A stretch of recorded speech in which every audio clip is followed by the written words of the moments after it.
রাজ্য ও কেন্দ্রশাসিত অঞ্চলগুলোকে detention camp তৈরির নির্দেশ কেন্দ্রীয় স্বরাষ্ট্র মন্ত্রকের। এমন নির্দেশিকাকে কেন্দ্র করেই শুরু হয়েছে রাজনৈতিক চাপানুতর। বিজেপি যখন অনুপ্রবেশ ইস্যুকে হাতিয়ার করছে, সেই সময় তৃণমূলের ঢাল সীমান্ত সুরক্ষা। আর এই ইস্যুতে প্রতিক্রিয়া দিতে গিয়ে তৃণমূল নেতা কুণাল ঘোষের মন্তব্য, ডিম আগে না মুরগি আগের মতো ব্যাপার।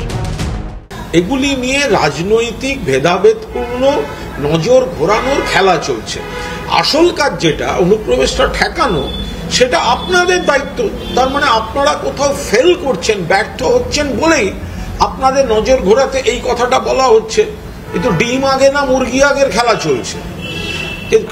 মানে ঢুকলে ধরবেন নাকি ঢোকা আটকাবেন?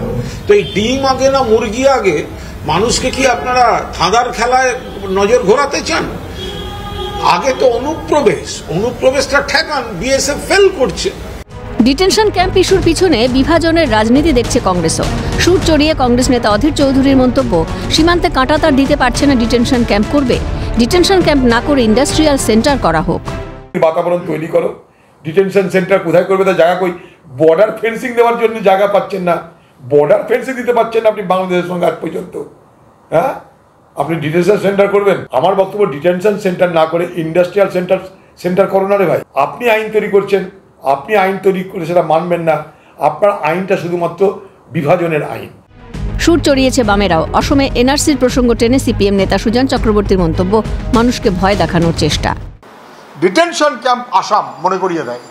আসাম মানে ডি ভোটার, সন্দেহজনক ভোটার মনে করিয়ে দেয়, এবং সন্দেহজনক ভোটার মানে তার নাগরিকত্ব কেড়ে নেবার মনোভাবকে মনে করিয়ে দেয়।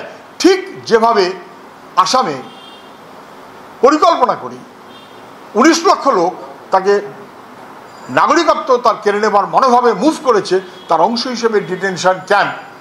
এইটা ক্রোনোলজিক্যালি বাংলার মানুষকে ভয় দেখাবার একটা প্রচেষ্টা, দেশের মানুষকে ভয় দেখাবার একটা প্রচেষ্টা, যদিও মূলত বাংলা ভাষী মানুষের ক্ষেত্রে এটা প্রযোজ্য।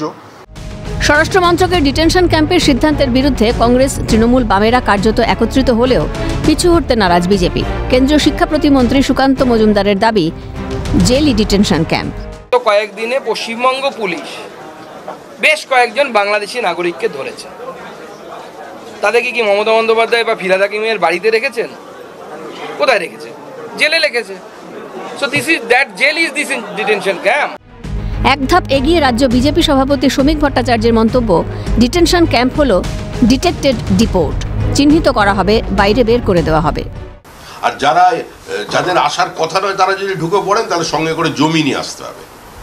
নাহলে আমাদের যেটা করার, এবার আমাদের যেটা ঘোষণা, এটা তো কোনো লুকোনো নয়, ডিটেক্ট এন্ড ডিপোর্ট।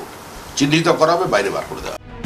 বছর ঘুরলেই বঙ্গে বিধানসভা নির্বাচন। ডিটেনশন ক্যাম্প নাগরিকত্ব ইস্যু যে বাংলার বিধানসভা নির্বাচনে বড় ইস্যু হয়ে উঠবে, তা আর বলার অপেক্ষা রাখে না। ক্যামেরায় কিশোর মুখোপাধ্যায়, অপূর্ব দেবনাথ, শুভময় দাসের সঙ্গে প্রীতিশ বন্দ্যোপাধ্যায়, বিপ্লব চক্রবর্তী, দীপাঞ্জনা সাউ ও ইন্দ্রাণী দাশগুপ্তের রিপোর্ট, ক্যালকাটা নিউজ।